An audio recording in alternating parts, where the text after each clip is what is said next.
All right. We ready to start? Right, we take a roll call. Thank you. I'm going to take roll call at this time.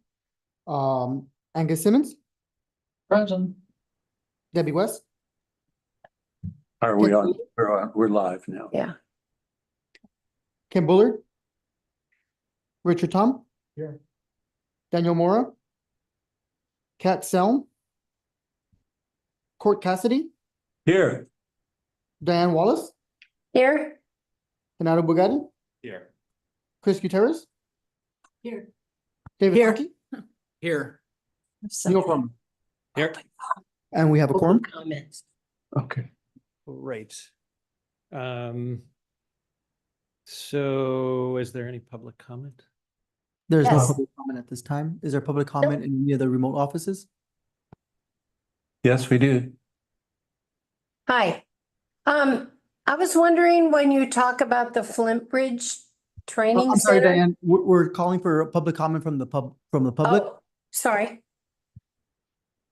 Okay, No public comment from the public. okay. There's no Great. public. So the next up on our agenda are the consent items. I guess we don't get. Sorry, Diane, just to be clear, you're a committee member, and that when we get to that item, we'll have a great discussion with all of the committee members. Okay. Yeah. Shall we go? Okay, our consent agenda, we have minutes from the October meeting, update on the work plan priorities. Do we not have an update on the bills? We do not. Okay, so those two items are on the consent agenda. If anybody would like to pull an item for discussion, we can. Otherwise, I will ask for someone to make a motion to approve the consent agenda. Second. Okay, we have a first from Richard and a second from David. Let's do the vote. Yep. Okay. Committee member Simmons, I'm sorry, what are we asking at this point? for the consent agenda. Oh, aye. Richard Tom, Kat Selm, Court Cassidy, Aye. Diane Wallace, Aye. Renato Bugatti, Chris Gutierrez, Aye. David Hockey, Aye. Neil Frommer. Aye. Motion carries. Great. Okay, so let's go on to our regular agenda. We're having a great meeting today, everybody. I feel like I rushed it at the last minute and it really set us off on the right foot. Okay, first up is Ted, CEO update. Yeah, I've got a few things to update the committee on. Again, thanks everyone for your time today, and as always. First thing is a thanks to actually one committee member who's here and one committee member who's absent today for helping us through a couple of things that you'll discuss on the agenda later today. First, thanks to our committee chair, Frommer, who helped facilitate a really good discussion with the Jet Propulsion Lab, who is eligible to be a new customer in October of 2025 in La Cañada Flint Ridge. And so, that's a NASA facility, but Caltech, where Neil works, has a managerial contractual relationship with them as well. And, it's a very large and potentially high profile customer. So we're interested in engaging with them early, and Neil helped us find the right people. At least some. At least Some of them. no, the right people to initiate the conversation with. So thank you for that. The other thing is when we go to the workforce development piece, which talks about pre-apprenticeship training and community college stuff, I did want to acknowledge that we don't yet have a similar type partner out in Ventura County. But our committee member, Daniel Mora, who's also in his full-time job, an organizer for the laborers, which is one of the building trades, has been very helpful in connecting us with good resources to try to find partners out there as well. So again, want to thank folks who are able to always to make input outside of these formal meetings in making connections with projects and communities and things like that. Couple of other things. Excited to announce that it's finally made it all through the administrative measures at the federal government, the state government, the county government for a grant that we are subs to sub-grantees to LA County on a project called the Equitable Building Decarbonization Program, which will do comprehensive electrification retrofits for low-income customers across Southern California, some of which in our territory and some of which are won't be. But our grant is 3 years for just about $1 million to essentially hire a staff person and market to our customers so that they would apply for and receive the actual upgrades. It's one when folks who are trying to find, well, and I know Genaro knows this as well, it's a hard to reach population. It takes a lot of engagement and person-to-person contact to get people to accept all this free stuff and for their homes. And one reason that folks like us is we are a trusted brand out there. Low income customers have gotten a lot of material from us because they are eligible for some of our other programs, Power Response. So it becomes another thing that we're able to offer. But we also have pretty darn good data. We know we know who's a low income customer. We generally know what kind of building they're in from the address. We know who has engaged in the past. And so folks often come to us and want us to participate in their programs because, we're not revealing particular, individual stuff, but we kind of know where to look for people who might be interested in this. So that's exciting and good means more good collaboration with the county.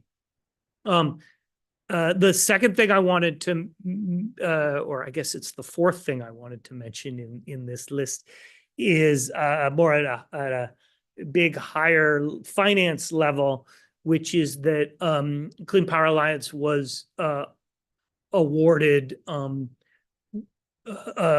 Green Bond Deal of the Year by a specialty magazine that, if you're in that world, is kind of your Bible, which is Bond Buyer Magazine. It's a $50 billion a year market of tax-exempt municipal bonds, which is the vehicle we use to issue these electricity prepay bonds. And it's the largest ever green bond deal ever issued, with savings for on our renewable energy electricity costs of about $10 million a year. So it's a nice distinction. It's really fun to be working at an intersection of like finding low-income customers to implement, put a heat pump in their home, all the way up to, an award. And that's a lot about doing green deals on Wall Street. The last thing I wanted to do, and we don't need to have a super long discussion about this, but I have gotten outreach recently about like, what's the election impact mean for CPA? And I'll just, putting aside anything that in sort of other issues that will be ripe for discussion when you're in this business, you have to kind of take a pretty sober look at like, what does this mean? I'm also not necessarily a big fan of hot takes, because 90% of them turn out to be wrong. But I can talk a little bit about some things that we're watching. And so that you have our understanding and context, as I'm sure, you watch the incoming administration.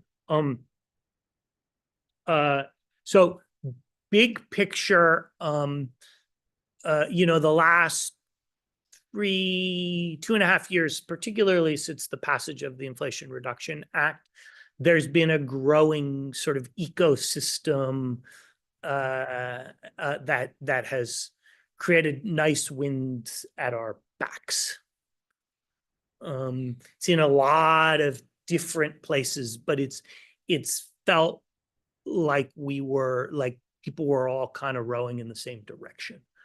And that's a very it's a very invigorating environment to work in, for our staff, for our agency, for our customers. That's going to change.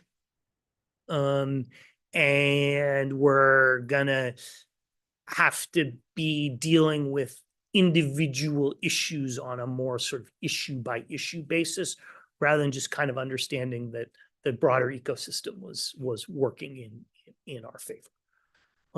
So some of the things that we're watching in particular are what happens to renewable energy production and investment tax credits, which have actually always been in place. They've been in place for decades through all kinds of administrations.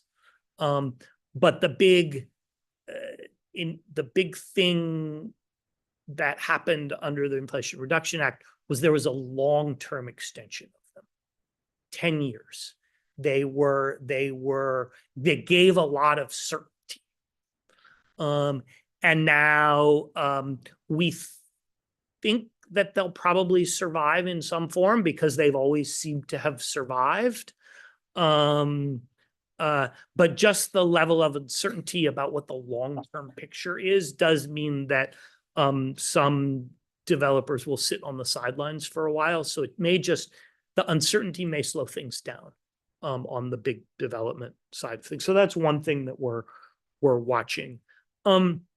Another thing that we're watching is the places of consumer tax credits particularly for electrification measures, and whether that's buildings or transportation. So the $7,500 EV tax credit, but also the tax credits available for heat pumps,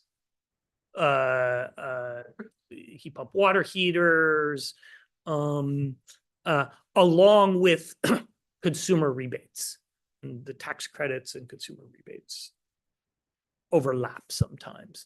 The tax credits will all get thrown into the big tax bill that we expect to come, start to be developed in the first half of next year. The stuff that's rebate oriented, where the government put it out the door, if it's not out the door by January 19th, it's probably at risk. So there's a lot of people in Washington right now working on getting authorized, appropriated money actually out the door to recipients. Another thing that we're looking at is there's been the U.S. Department of Energy's Loan Programs Office has been has had a lot of activity looking at new technologies, but also proven technologies or technologies that just need a little help to get commercialized. My hot take on that one is that unless it's got the word nuclear or is somehow related to the fossil fuel industry, i.e. carbon capture and storage or hydrogen, it's probably, it's most likely at risk. Obviously not the loans they've already made, but any new loans that are not connected to one of those three things is probably a risk. And then those are the other thing that we're just watching, and we have no idea how this will all impact, is sort of trade and tariffs. Our industry relies on an increasingly domestic, but not domesticated yet, international supply chain. Many suppliers to the developers who we work with have moved major operations out of China by now. But you just don't know how far the tariff thing is going to go. And overall, what happens with international trade. I mean, the war in Ukraine impacted us for a while because our raw materials that we were getting from Russia suddenly couldn't be acquired there, and they shifted from other places. What happens with LNG exports could put natural gas is really cheap right now, and that holds the electricity prices down. If you start to export more, it actually could raise prices. We just don't know. And so that's all part of the uncertainty in the business. Some of that stuff could benefit us. Some of it could hurt. So those are the main things that we're looking at. We are represented by a lobbying firm in DC as well as in Sacramento, different firms. It is a bipartisan firm that has a lot of local government or local agency clients in both red states and blue states. So we do feel well represented as these sort of individual things that matter start to come to the fore, rather than just knowing that the overall ecosystem was taken care of. So I'll stop there. That was 15 minutes, but I'm happy to take questions on any of that before we go to our two regular agenda items. Sounds good. Maybe we'll go remote for our first question. So are there any questions in Ventura? No? Okay. How about in the South Bay? You go. I have a question. What are the two lobbying firms? Yeah. So in Sacramento, we actually have a consortium. One is called Pinnacle, and the other is called Omni. So we hire two, they work together, but it's in Sacramento, it's often good to have two because sometimes there are conflicts with other clients. And so it's like, oh, this particular lobbyist has a different client that might be on a different side of an issue, so we can go to both. But they work. And then in DC, it's called Thorn Run Partners.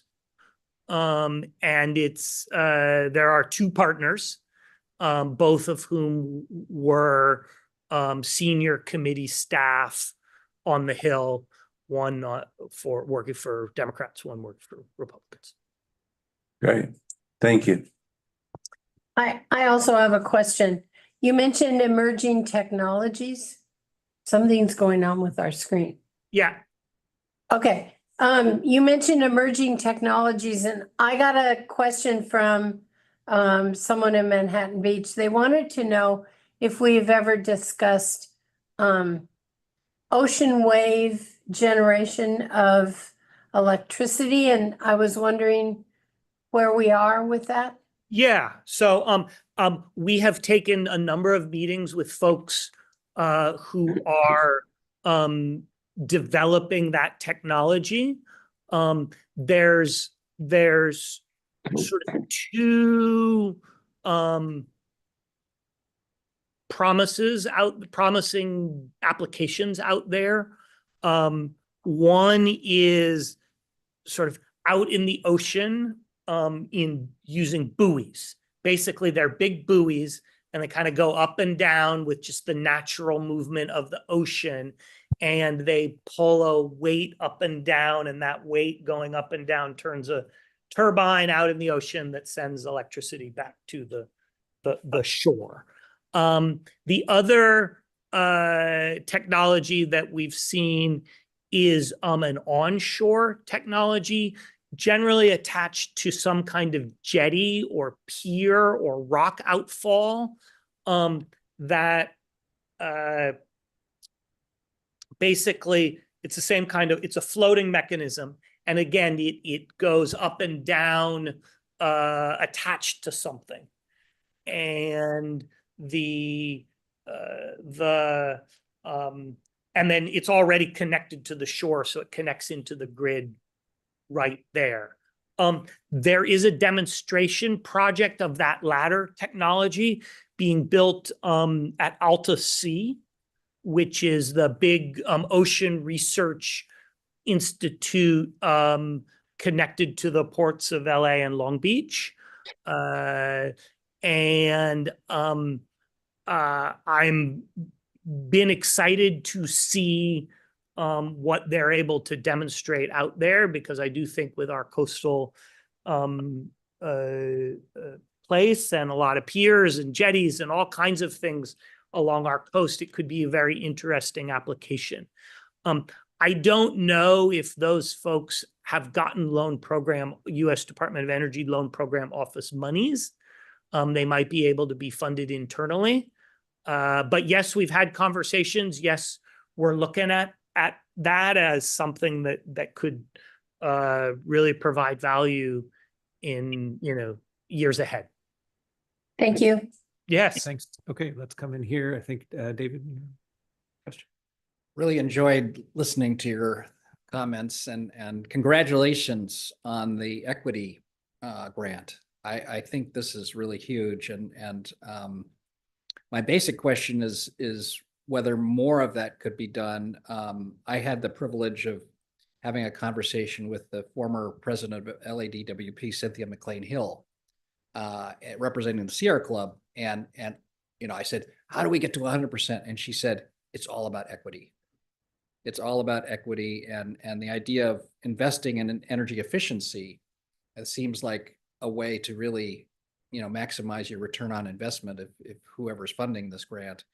And it also is a workforce development issue, because it's training people to go into these homes and put in energy efficient appliances so it's equity. That is such a key part of getting to 100%. So congratulations on that. I guess my only question there is, how can we do more of it? The other question was, I listened to an interview that Kai Rizdal had with a CEO of a sustainable aviation fuel company on the way in this morning, and they had the same discussion that you just had. What does it mean that we now have a new president or a new party in power? And he had some very savvy comments, and he said, when in 2016 everybody's worried everything was going to change, and in fact, renewable energy, sustainable energy kept on developing, but the way you talk about it is different, and emphasizing again workforce development. And so the question I have is, how do we reframe what Clean Power Alliance is doing and the path to, creating more renewable energy as a workforce development issue. Yeah, it's a good question. I'm of a couple of minds about it. One is you've got to continue to focus on the mission. And sometimes these are times to think big rather than I will recall that in California, at least, AB 32, our two landmark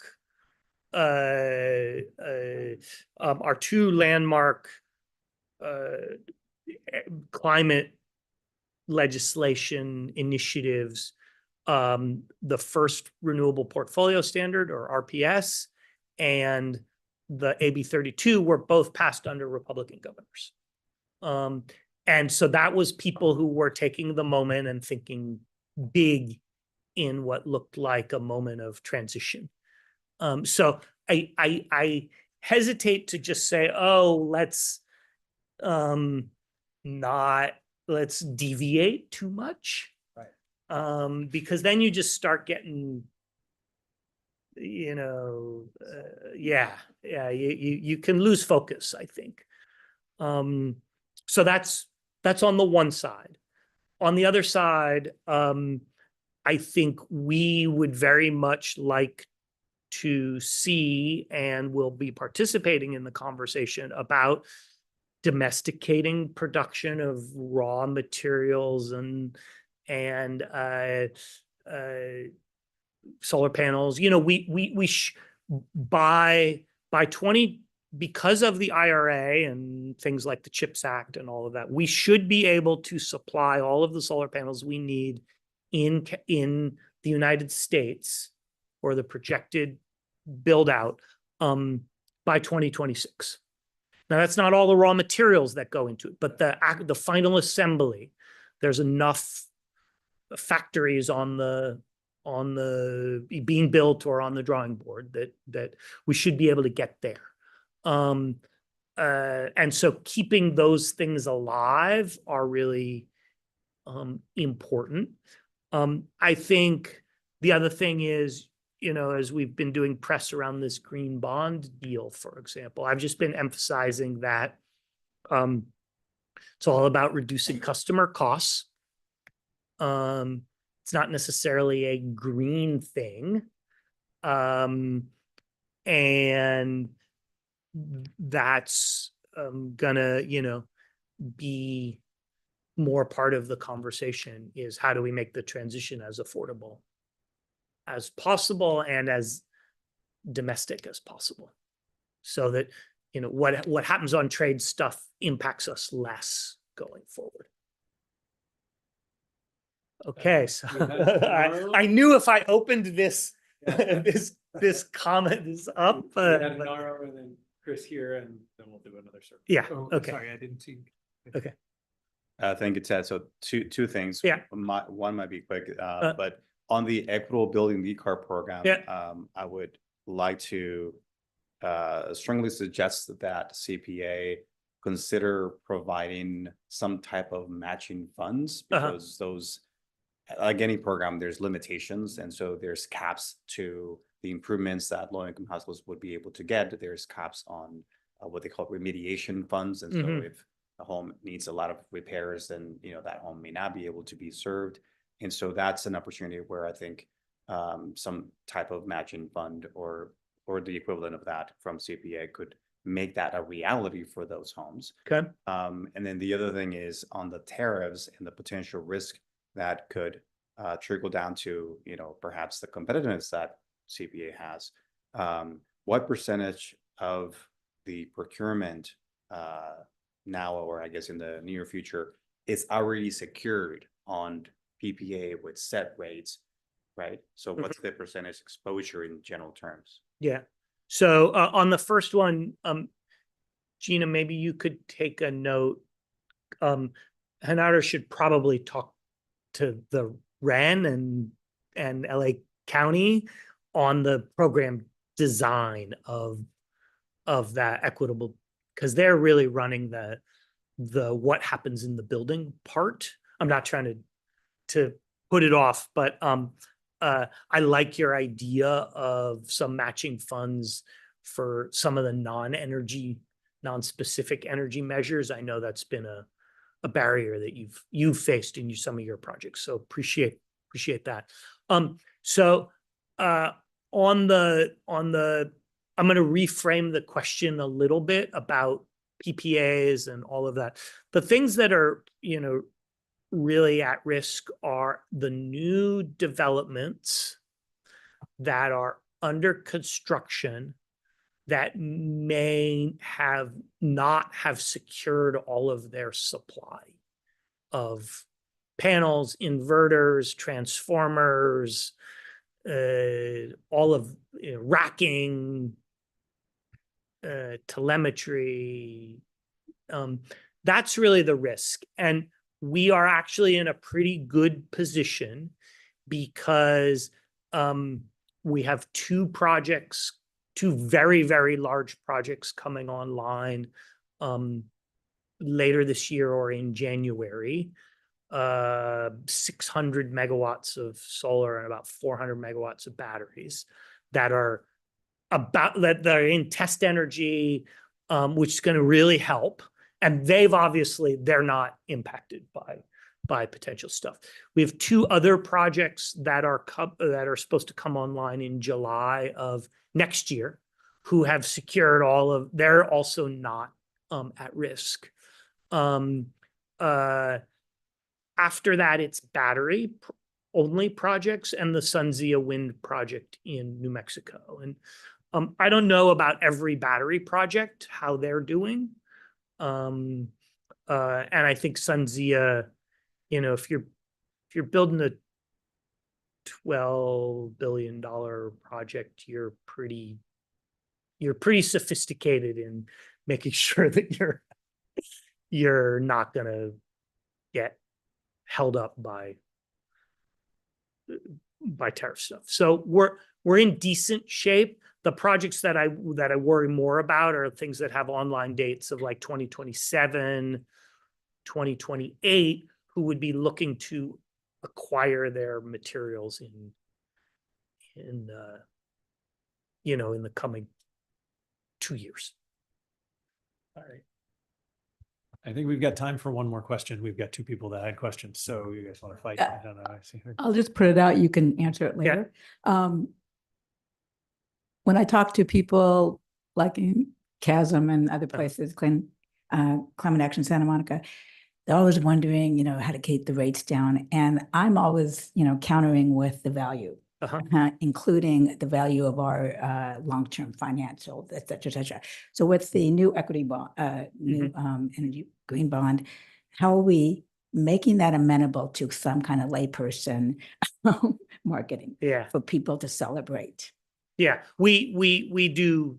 I mean, we are relentlessly focused on how we keep costs down. And this is part of that picture. Okay. Great. That was good. Now we got time. Go ahead. Yeah. Thanks. Question. I just wanted to ask about the EV rebates at the state level. And I'm not aware, I'm new to this space. So I'm just curious, like what type of advocacy does CPA do? Like, are you getting involved in like reappropriation of GGRF in the legislature, or like what? Yeah. And is there a way for others to get involved in the advocacy you're doing around state? Yeah. So good question. Yes, we've GGRF is in everybody's sights these days, both for how we can expand programs in the sort of equitable space, but whether some of that needs to be reprogrammed just to hold costs down for everybody. And yes, we're involved in those. Gina, who you're sitting next to, runs all of that, and you guys should probably connect. And then broader, there will be this year a theme at the legislature will be programs, what programs are working, what programs are cost effective, based on who knows whether the cost effective criteria is right, but there will be a lot of focus on that. And I think to the theme of, I don't think we have a broad stroke view. I think we're going to look at every item as it comes up to see what CPA's role is, but you should definitely coordinate. Okay, thanks.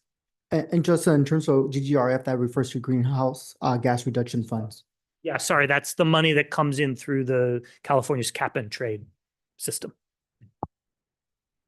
Okay. Do a quick check, make sure nobody remote needs anything. Okay. Thank you, Ted. Yep. And now we go on to item 4, workforce development. So, Shiko, where are you? You're online. Okay. Hi, everyone. Hi, Shiko. Can you all hear me? Yep. Great. I apologize for being off camera. I'm having some camera issues, but I'm looking forward to telling you a little bit about our workforce development program and answering any questions you might have.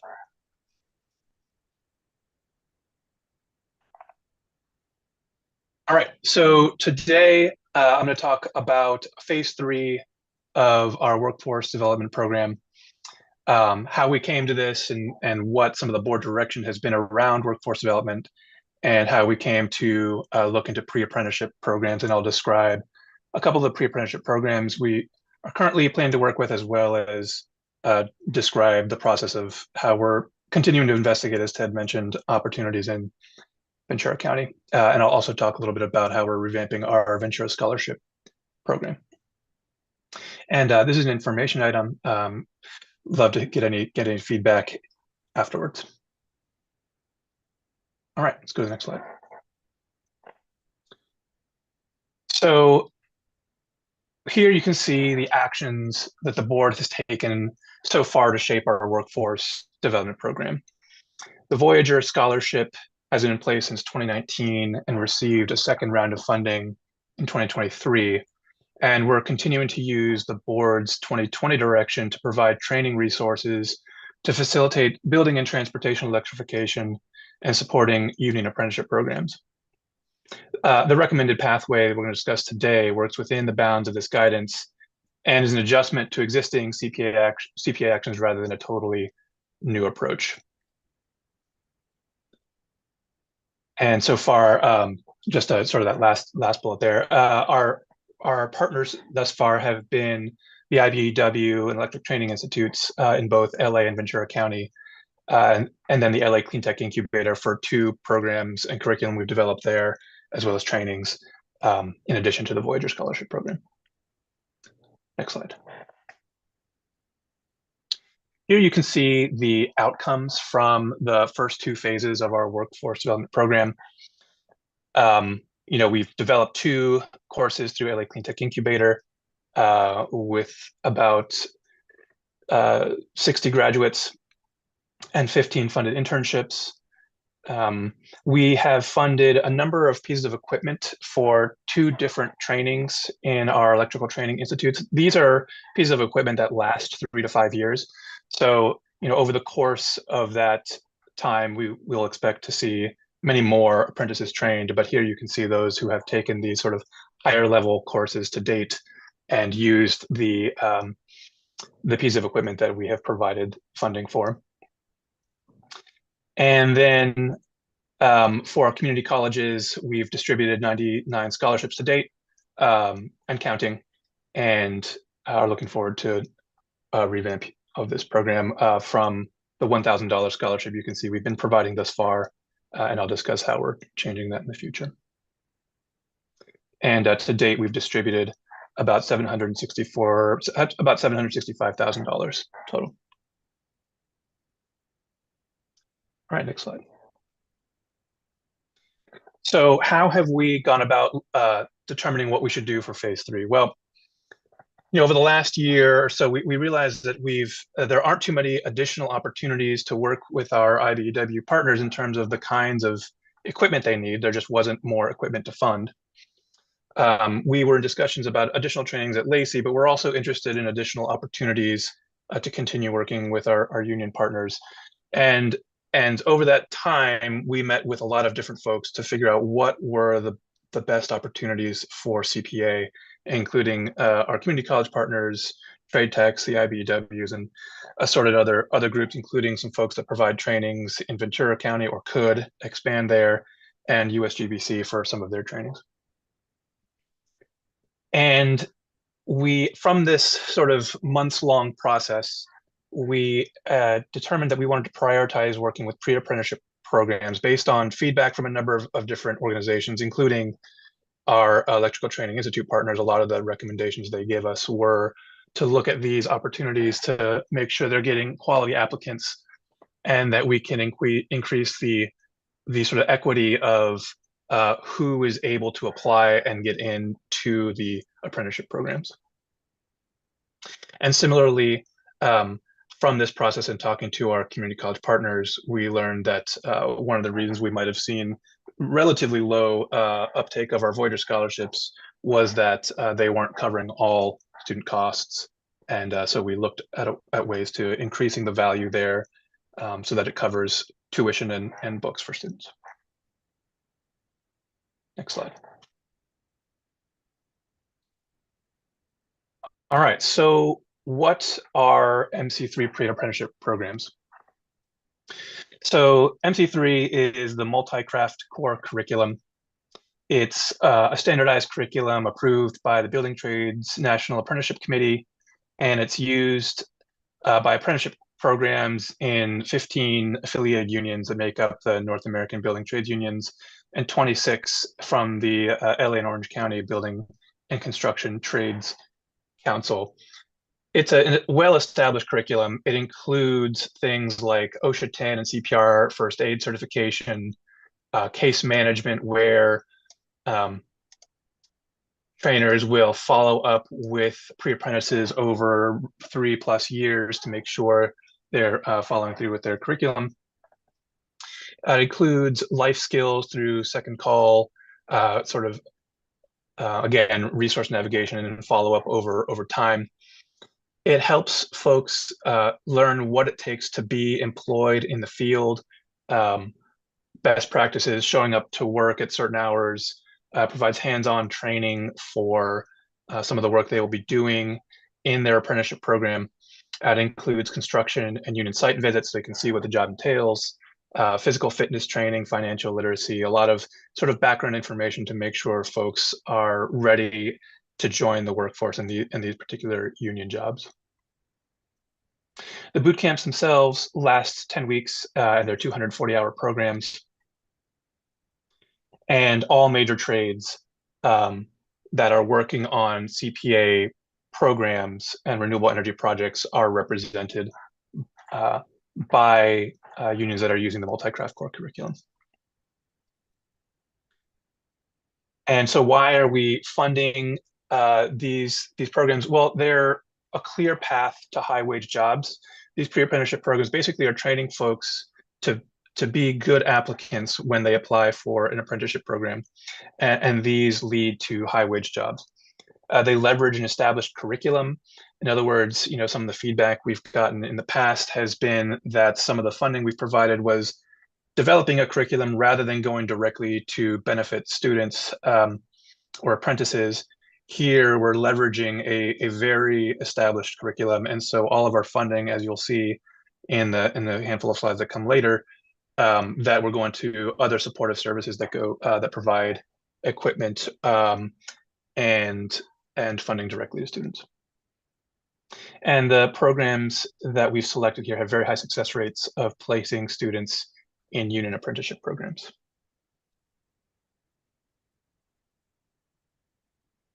Okay, let's go on to the next slide. Thank you. All right, so the first pre-apprenticeship organization that I'm going to describe here is Flint Ridge Center. And Flint Ridge is a pre-apprenticeship program. They're based in Pasadena, and they've been around since 2007. And since then, they provide incarcerated and gang-impacted individuals tuition-free training for union construction jobs. They train 60 to 90 students per year, and they are the fiscal agent for Higher LAC, Higher LAX, excuse me, a partnership of 3 apprenticeship programs that includes Parsons Corporation, Southwest College, and Flint Ridge Center. They were the Congressional Nonprofit of the Year in 2024 for Congresswoman Judy Chu's Congressional Leadership Award. They were the 41st Assembly District Nonprofit of the Year in 2018, and they have a number of supporters, including 9 government supporters, 16 foundations, and 10 corporate supporters. And they've been recognized by the ACLU and LA County. And they have, again, 70% of students have been placed in union programs within 1 year. So our implementation approach with Flint Ridge is to look at a 3-year program here. So we want to be able to provide funding over the course of 3 years for 90 stipends for pre-apprentices while they're going through this training, and then funding for supportive services. And supportive services includes assistance with housing, transportation so they can get to their job and to the course, assistance with childcare, legal support, medical care, making sure folks have driver's licenses and valid IDs, and then covering union tuition fees and construction equipment like boots for being able to go to work sites. And this approach is not funding all of Flint Ridge Center's operations. If this program is very successful, we still have the opportunity to fund another 2 to 3 cohorts of students over the course of 3 years. Next slide, please. The second pre-apprenticeship training group is Winter Women in Non-Traditional Employment Roles. They're located in Commerce, and they serve primarily people in Los Angeles County, though some students have commuted from Palm Springs and other locations. They focus on recruiting low-income women, survivors of domestic violence, women aging out of foster care, and women receiving public benefits or assistance. Winter's looking to expand here, so we have the opportunity to increase the number of women trained from 56 to 80 per year. And we would do that by providing funding for rent on an additional space that's right next door to their current location, so they can expand to increase the number of women trained. And they have an 84% placement rate for students into union apprenticeship programs within 6 months. Our approach here is very similar to with Flint Ridge in that it is going to be a 3-year program. And here we're providing stipends for 20 students per year, so 60 total. And we're also going to be providing funding for supportive services. And then the wrinkle here with Winter is that we would be providing funding for rent so that they can expand to add 1,500 square feet to their additional current, I should say, 6,000 square foot space. And that again will increase the number of women trained from 56 to 80. Next slide, please. And thirdly, we want to update our Voyager Scholarship Program. So we're increasing the scholarship to $3,000 per year for full-time students and creating a part-time scholarship of $1,500. We're looking to add 4 new schools to the program, and we've gotten approval for this. We're in the process of determining which schools to add. We are looking at Mount San Antonio and Cerritos as the 2 largest remaining community colleges in Los Angeles County. And we have budget for 2 additional yet to be determined schools that we're in the process of reaching out to and investigating and determining criteria for how to decide which to add. Here, we're looking at 2 years of funding. And the reason for this is that we still have funding available from phases 1 and 2 for Voyager scholarships. We expect that to be distributed in 2025. So the 2 years of funding that we got approval for would start in 26 and then go for the following 2 years. And the goal here is to increase the number of student applications and provide certainty to schools about ongoing funding. You know, one of the issues we saw when we talked to our community college partners was that they weren't actively promoting the scholarships because they weren't sure if they would get more funding down the road.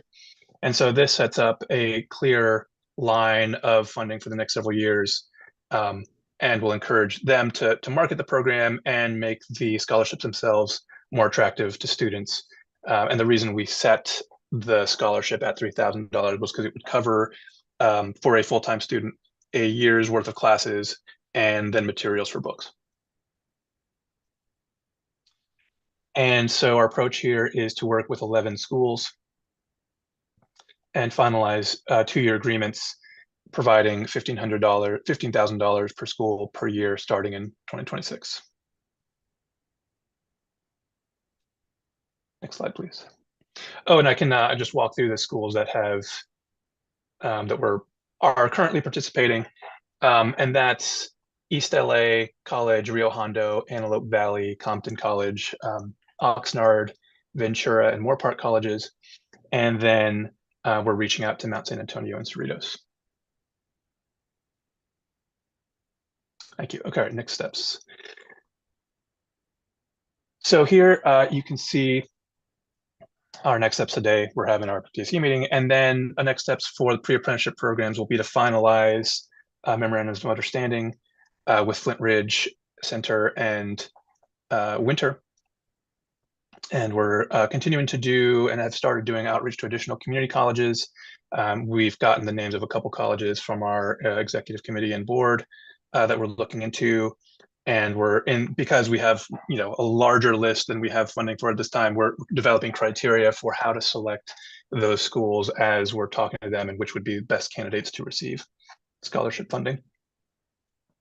And we're also in the process of reaching out to tri-counties for pre-apprenticeship programs in Ventura County and looking at other opportunities there, knowing that the two organizations we're currently looking to partner with, Flint Ridge and Winter, are both in LA.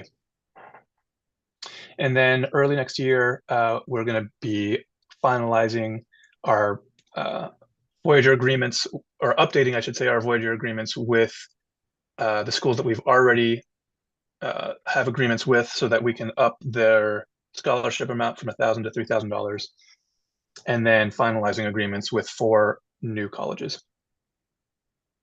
And then at that point, once we've established which or pre-apprenticeship program in Ventura County we're going to work with, finalizing that MOU. Next slide.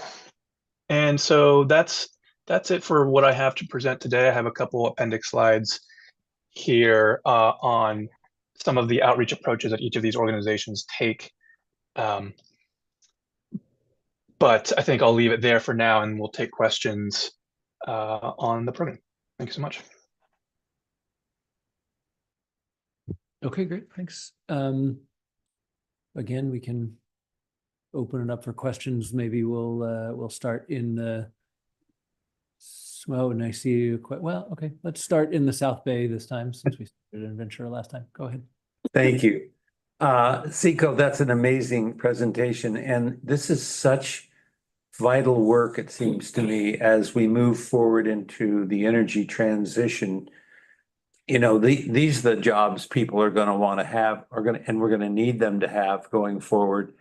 I guess my question is, how are the opportunities positioned relative to getting a high-paying job in a union and the environmental and energy transition aspect of that? In other words, are people getting a double pitch? Are they getting the idea that not only are they headed for an IBEW high-paying job, but it's a difference-making life choice, career choice?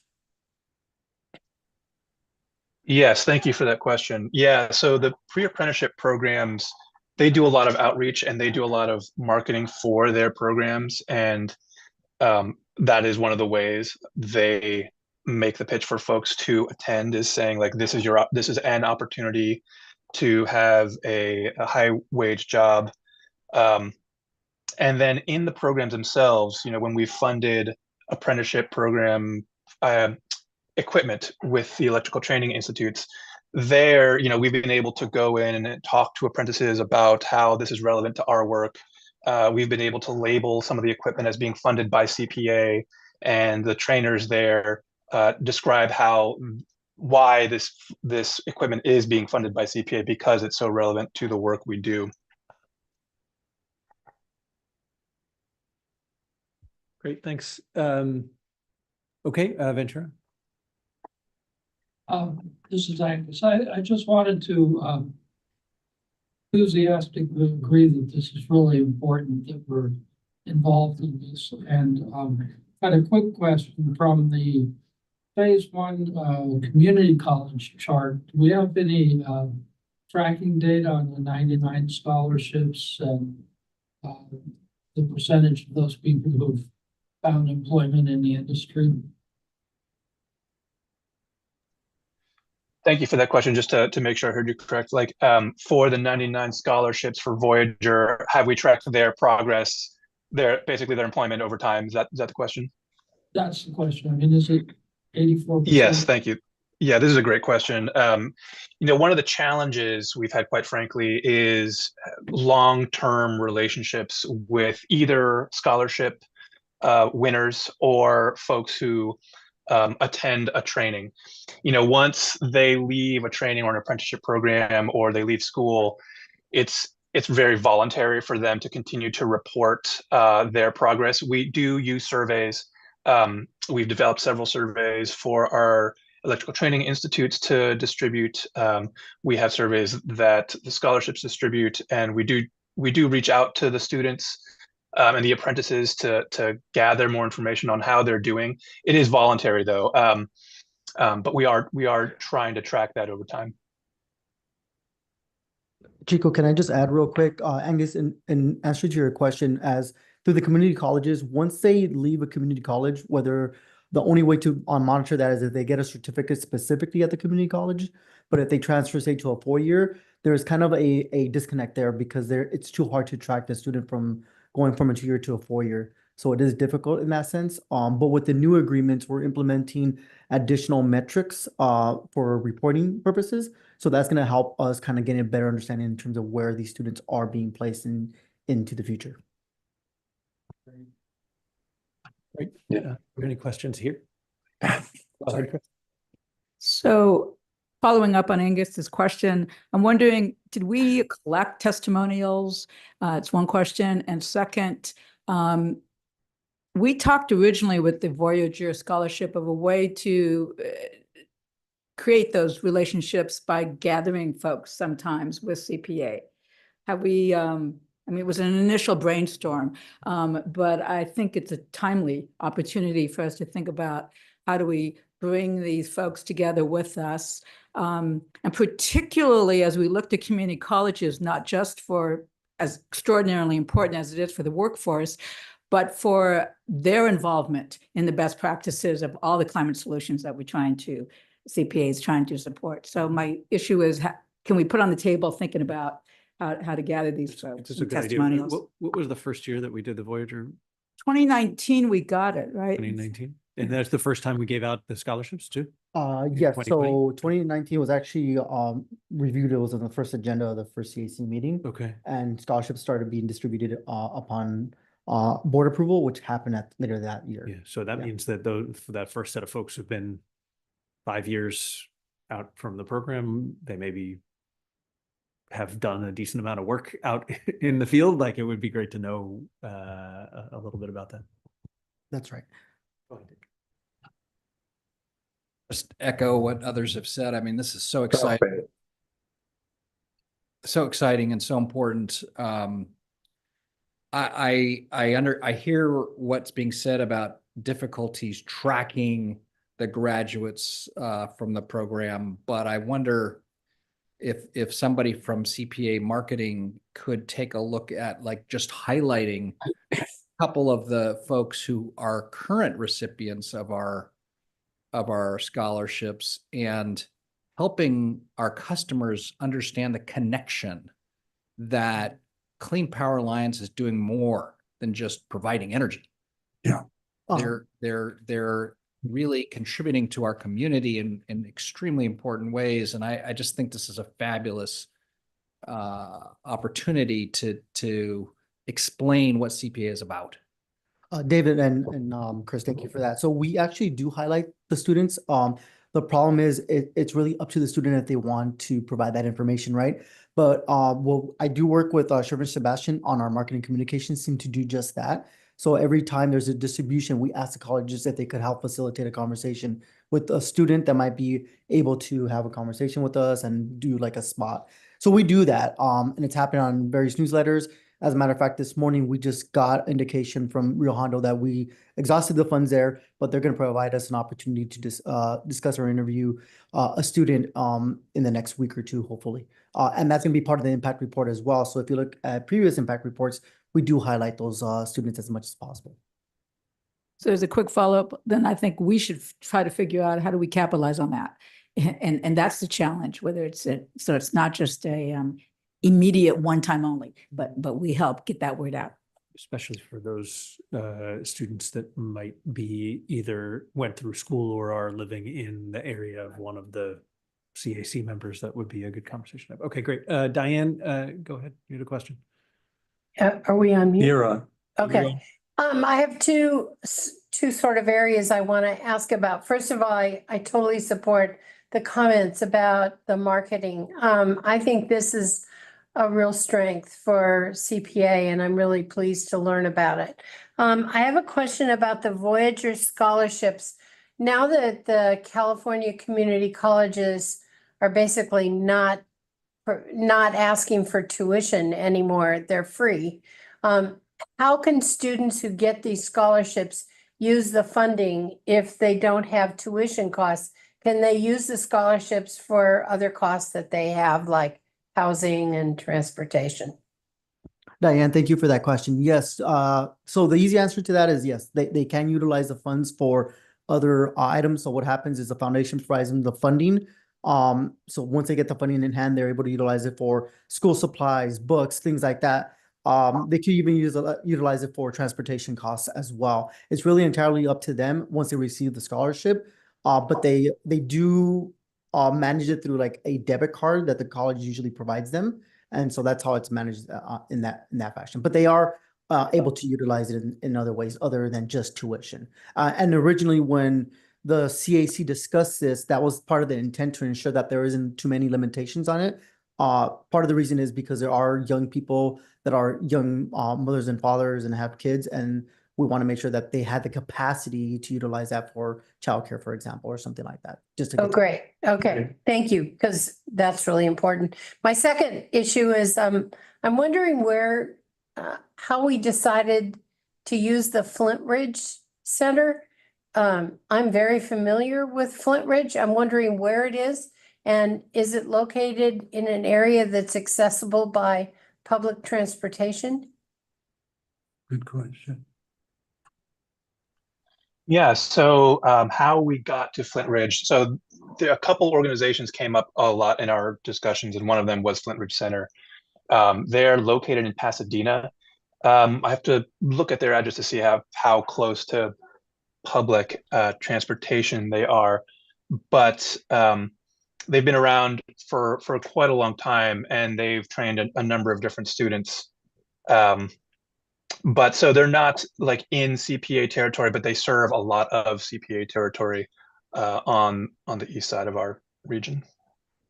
Chico, just to add a little bit of context, Diane, I actually worked with the Flint Ridge Center for many years when I worked in Pasadena. So there is train lines and bus lines that go kind of into that area as well. So it's not hard to get there, if that makes sense, off of Northwest Pasadena. So quite a few people are able to get to that facility. So it's not in Flint Ridge, it's actually in Pasadena. It's in Pasadena, but bordering that area. It's just called Flint Ridge Center because they coordinate with that general area. Oh, got it. Okay, thank you. It doesn't look like. Yeah, go ahead.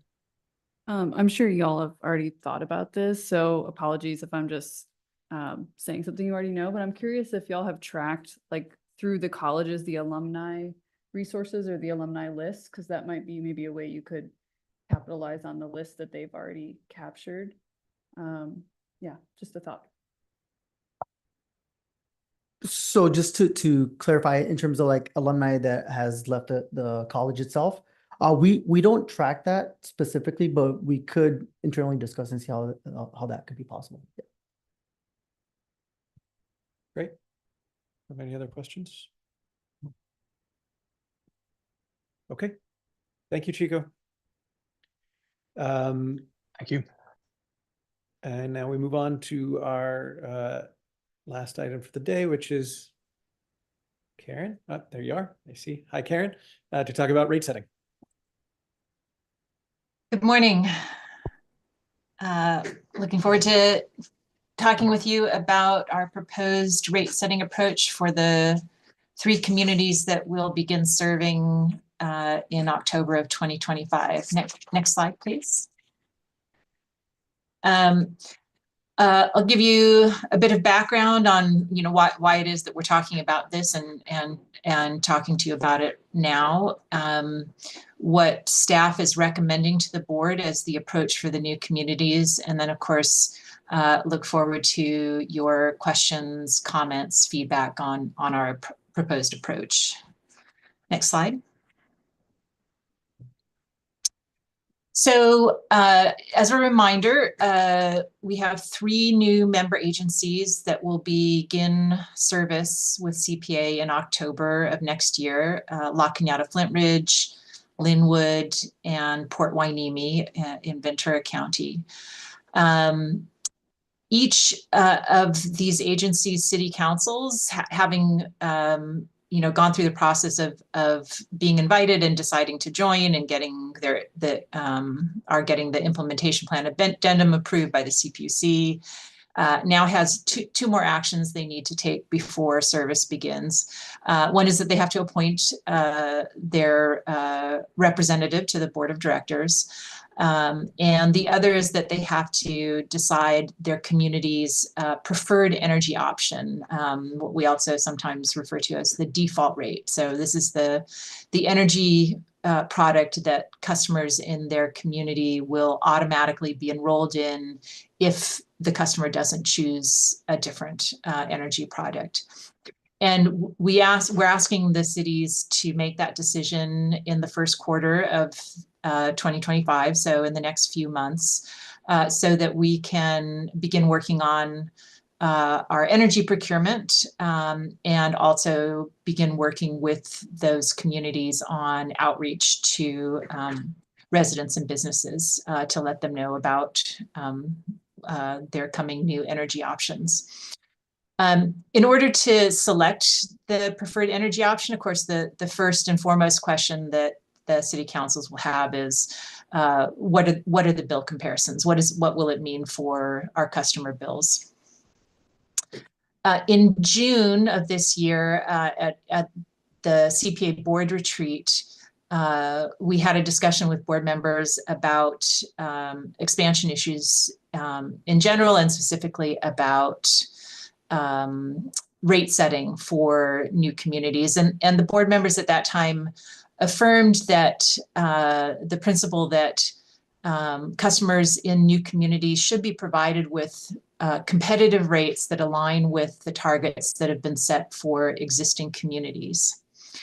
And so what we are proposing, what staff is proposing to the board, is that we adopt bill comparison targets for the new communities that match the targets that we set back in June for fiscal year 24-25, which for residential and small and medium business customers would mean a 1% total bill discount compared to SCE for lean power, parity with clean power, and a 5% premium for green power. And we will be getting your feedback. We'll be bringing this to the executive committee this afternoon as well, and incorporating that feedback into the recommendation that we bring to the board for adoption in December. Next slide. Just a quick reminder of the overall rate setting process, which this is sort of an addition to, and it doesn't change or usurp the regular rate setting process. So earlier this month, we brought the board a first look at expectations for SCE generation and PCIA rates in 2025.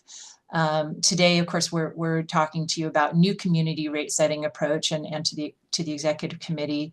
Meanwhile, staff is continuing the process of planning for the regular fiscal year rate planning cycle, which includes updating our cost of service analysis, looking at our energy cost projections, load forecasting, and budgeting. And then again, sort of as this additional step, we're going to be requesting approval from the board of the new community rate setting approach. But the regular rate setting process will continue in the spring, where we will talk to the board about options for rate setting for all of the rest of the customers in CPA service territory, culminating in a request for the board to approve those rates in June to go into effect July 1st. So what we're talking about today is sort of a separate piece of this rate setting process. So next slide. A bit of context. This has been an unusually turbulent fall in terms of SCE's rate setting process. So SCE's generation rates and PCIA rates are determined through the annual CPUC ERA proceeding, Energy Resource Recovery Account proceeding. And of course, the SCE's rates are an important determinant of how we estimate our customer bills, because the PCIA, is a component of our customer bills as well as SCE delivery rates, and those coupled with SCE generation rates, impact what our total bill comparisons are to SCE.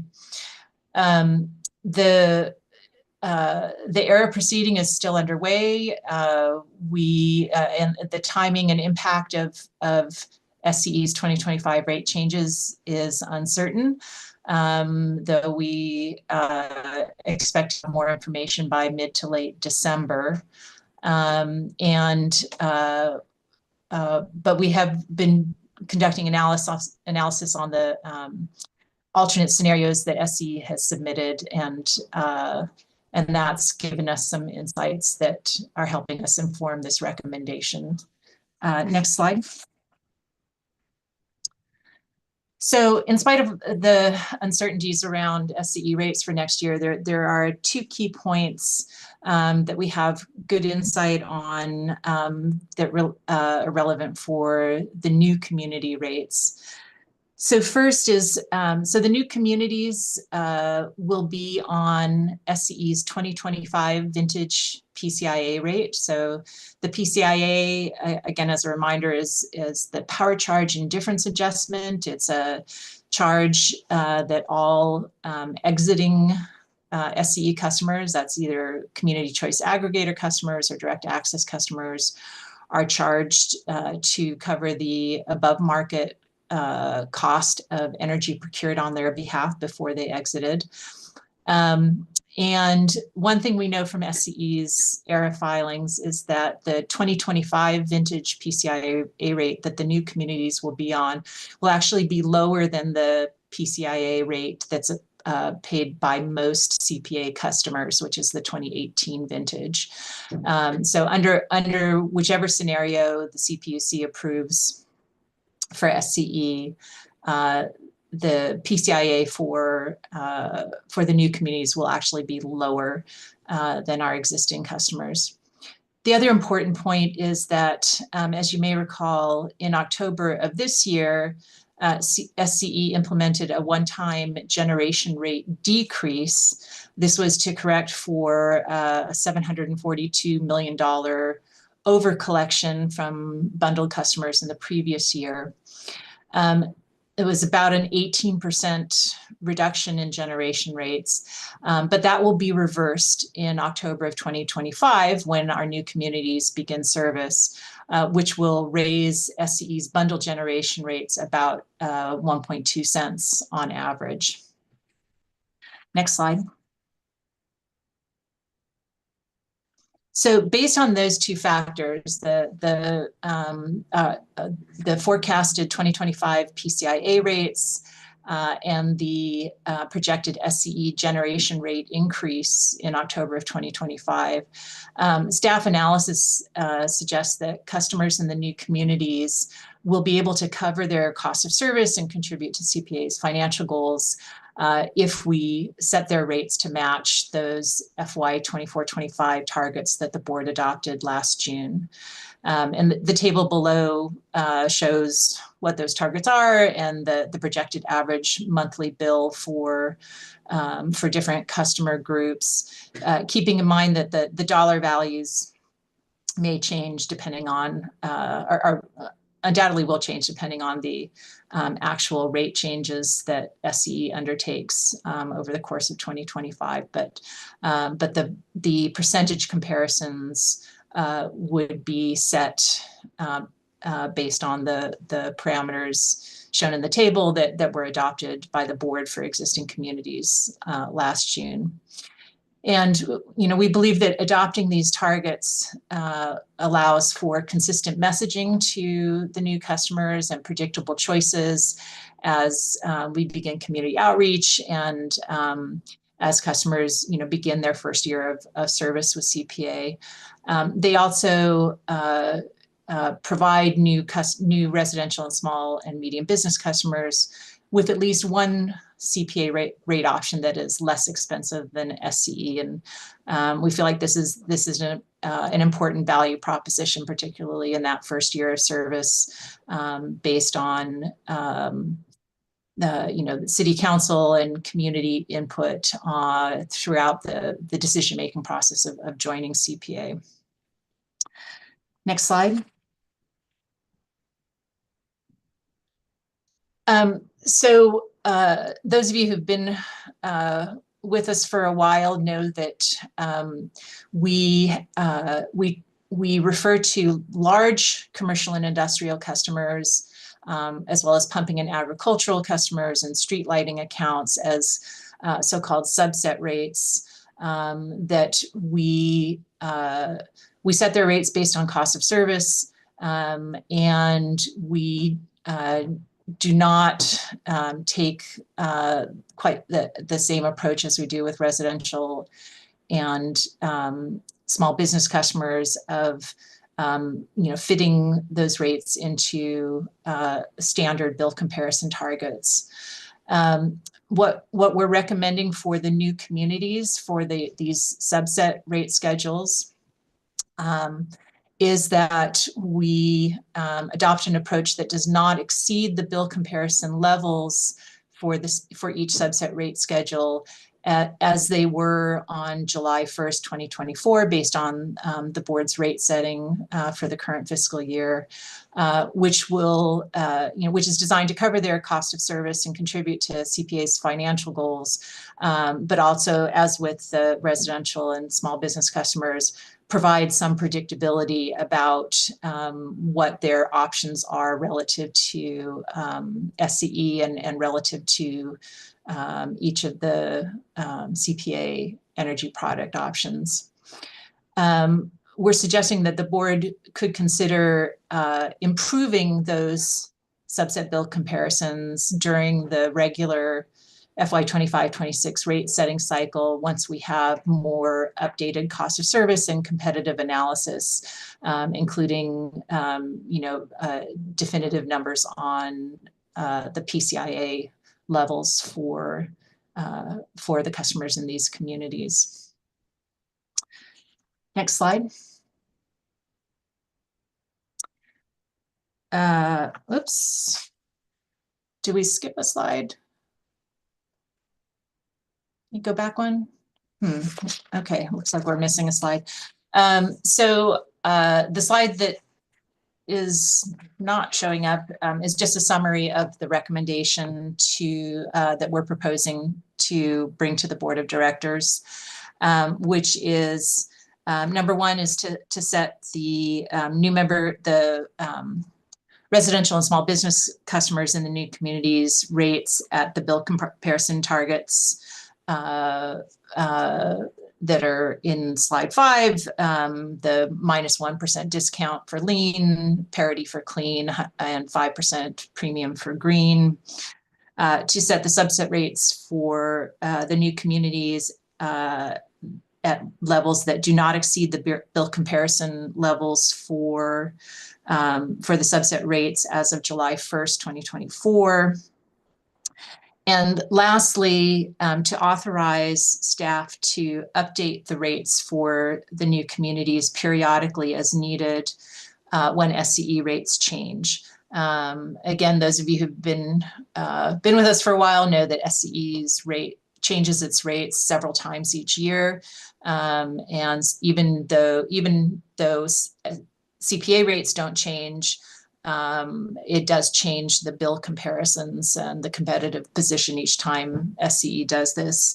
And what we're proposing for the new communities, again, in the interest of providing predictability and consistency, that we would update their rates when SCE's rates change to maintain those bill comparison levels throughout the fiscal year.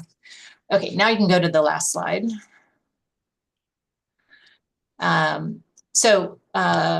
Looking for your feedback today, and of course, welcome your questions. Once the board has approved a rate setting approach for the new communities, we'll begin communicating that to the member agencies as they go into deliberation in the new year on their preferred energy choice. And then meanwhile, we will be developing scenarios for the rate setting approach for existing communities once SCE has finalized its generation delivery and PCIA rate changes in the first quarter of 2025.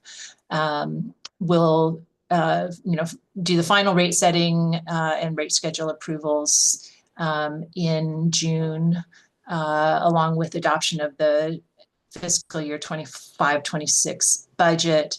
And that's the time that we might, that the board might consider improving the subset bill comparisons for the new communities. Otherwise, the actual rates for the new communities will be set prior to October once we have SCE's actual October 2025 rates to work with. So that concludes my presentation, and look forward to your comments and questions. Okay, great. Let's see. I think we'll start here this time since we haven't been the people to start yet. Go ahead, Hanara. Yeah. Oh. Thank you so much, Karen. Lots of things to track, and you can tell it's not a straightforward path always, but I'm curious if it is part of the work with the new communities or the coordination or collaboration with their city councils to consider or think about the anticipated or forecasted increases in Edison's rates, and how that how that forecast might change or impact their decision on the products that they choose. In other words, do we share more? Do we give them that information of what is anticipated to happen? And is that part of their calculus in choosing the product choice? Thanks for the question. I think, for each council, there's a, I think they use both pieces of information, one being the bill comparisons on a percentage basis. And sometimes we talk about, so a 5% premium on 100% green means an extra $5 on your electricity bill for every $100 that you pay. We also, we find for a lot of people that the dollars are easier to wrap your head around than the percentages. And what we will do, depending on the timing of each city's deliberation process and the timing of when we have updated information about SCE's rates, our estimate of the total dollar bill and dollar impact of the different energy product choices, we'll update that to reflect the best information we have at that time. We always have to include a caveat when we talk about rates that rates are subject to change, ours as well as SCE's, but of course SCE's we have, we don't have any control over, and oftentimes we don't know what those actual rates are until, a few days before the rate change goes into effect. So we do our best to, provide information in a variety of different ways to help councils and community members think through the implications of those choices. Great. Yeah. I think I saw a question in the South Bay. Go.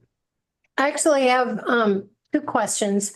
First, thank you, Karen, very much for the thorough report. I'm wondering why we do a different rate base for incoming communities. Why wouldn't they just be incorporated into the existing plan for all of our existing communities? So a couple of reasons. One is the PCIA. So the fact that the PCIA rate that that customers in a given community pay is determined by when that community joins. That's why the communities that began service in 2019, for instance, are on a different PCIA than the communities that joined this year or that will join next year. And that affects the total bill for those customers. If we set generation rates exactly the same for customers regardless of their PCIA, a customer that has a higher PCIA is going to have a higher bill and a higher premium or lower discount relative to SCE than other customers. And as I said, the board in June affirmed the idea that new customers who've, and communities that have made a decision to join CPA based on, sort of the history of competitiveness and bill comparisons that existing communities have enjoyed ought to, at least for the first year of service, be able to count on similar levels of competitive rates. Okay, thanks. And then I'm going to ask the same question that I asked last year. Just for background, I was involved in the community commission that considered starting the CPA. And we were told that the 3 levels would always be lower than SCE. Last year, 100% green was higher than SCE, and this year you're showing us that it's also going to be higher. What can we do to reduce that rate, at least down to the clean level where it's 0 or even less? And may I just add to that, to Diane's question, where does that 5% premium go? Does that go to CPA or SCE?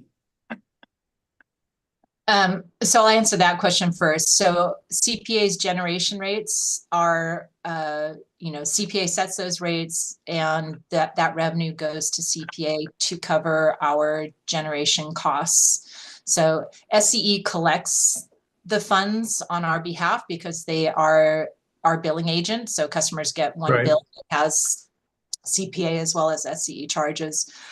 But that revenue all goes to CPA.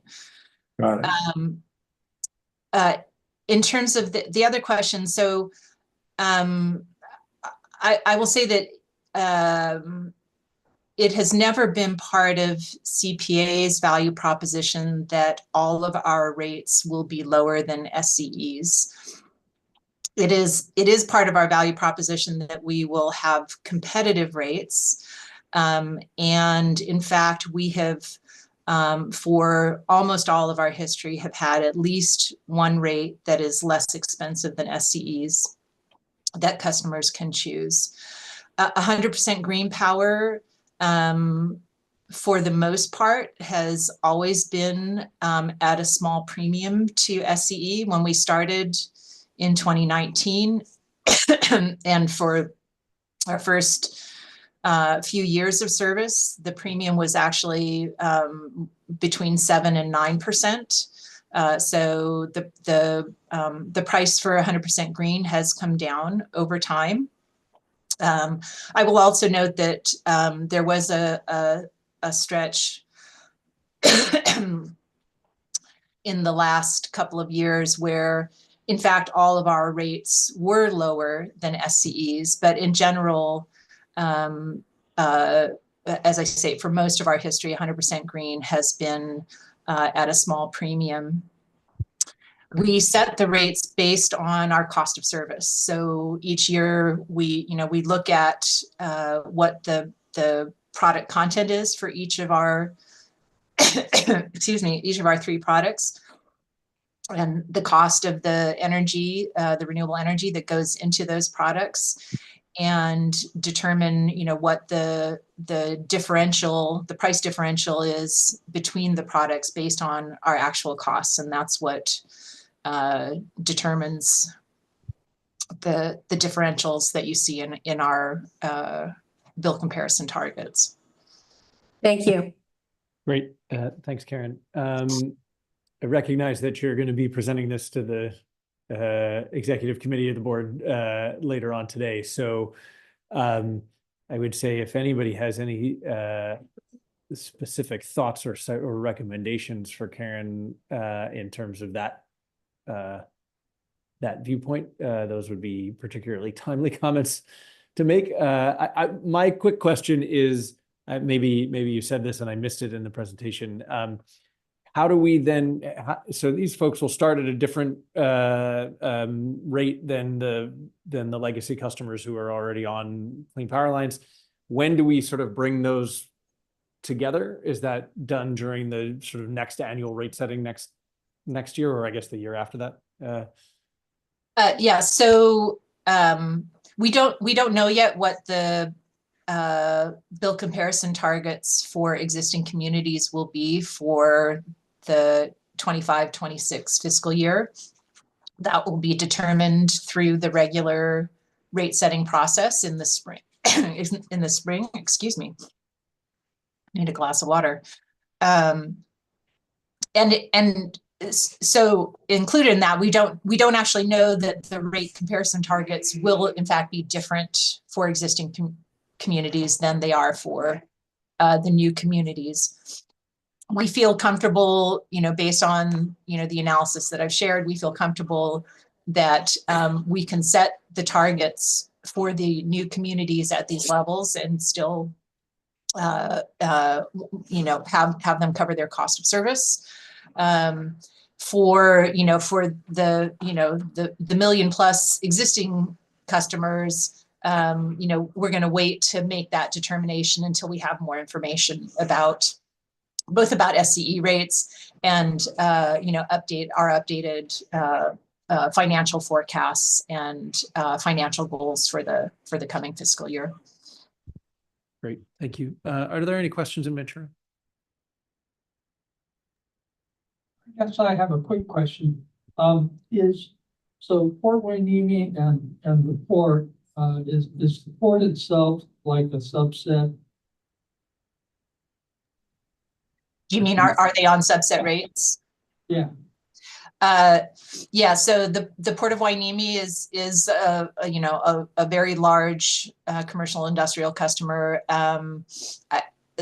They have, I'm sure they have a number of accounts, some of which are undoubtedly on subset rates.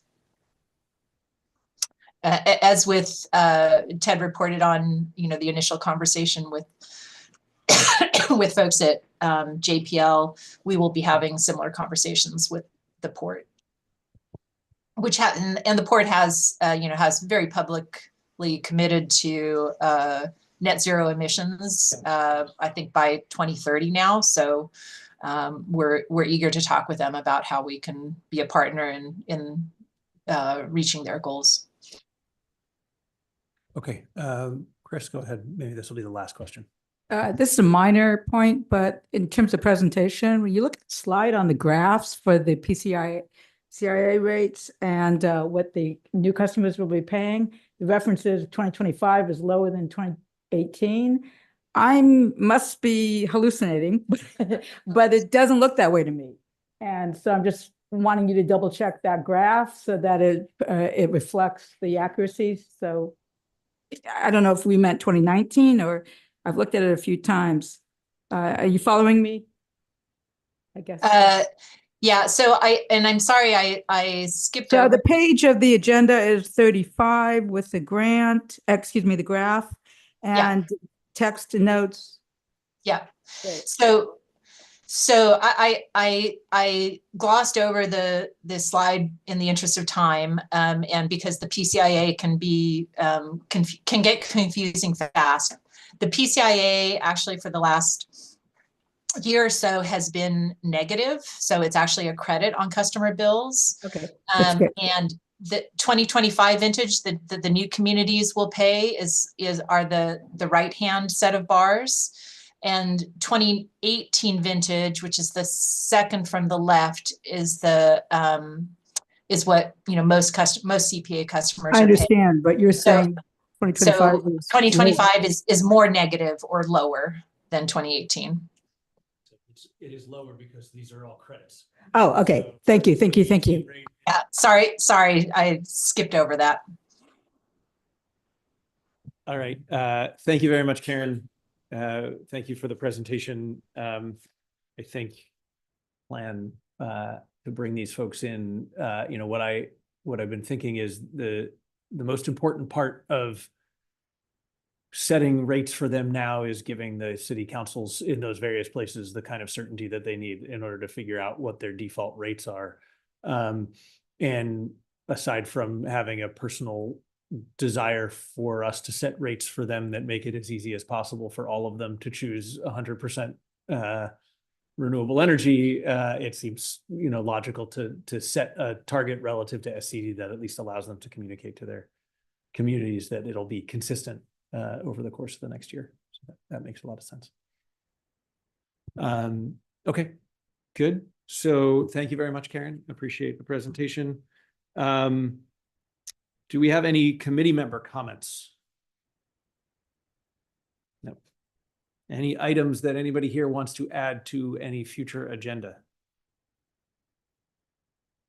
No. Okay, a reminder, we will not meet next month. Happy holidays, everybody. And we'll see everybody back in January. Okay, meeting adjourned. Thank you. The time is 11:41. We are adjourned.